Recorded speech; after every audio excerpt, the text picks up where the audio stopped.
Here we see a pretty good setup. You've got the hands maybe a tad high, but he's a big fella, so he's got to have some room to move his arms. The spine is almost 90 degrees to the shaft of the club. Shaft of the club is the swing plane.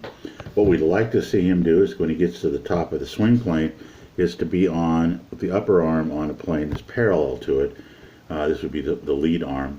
And he should rotate on those two plane lines. So let's go ahead and advance this at 8th speed and just see what happens. I'll stop it occasionally. Takeaway is a little too far to the inside. See right in here, the club is past.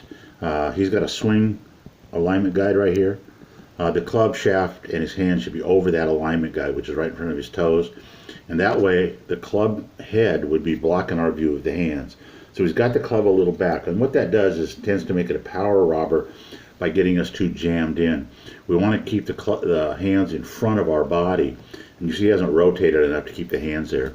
We'll advance that a little bit more, get to the top of the swing, and notice he's not going to get all the way to the top because he got so jammed in.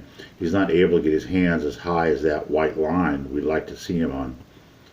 Right, the other thing he does pretty good though is he does route the club back down under that swing plane line. See up on the inside that his hands are right on the swing plane line.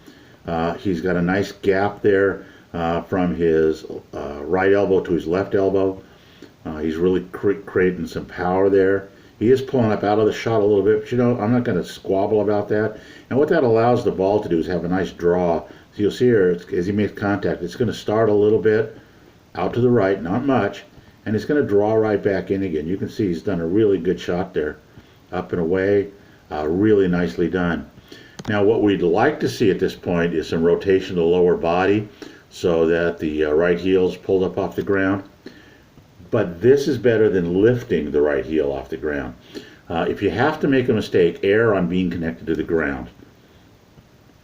And he ends up with a nice finish and a good ball flight. Good job.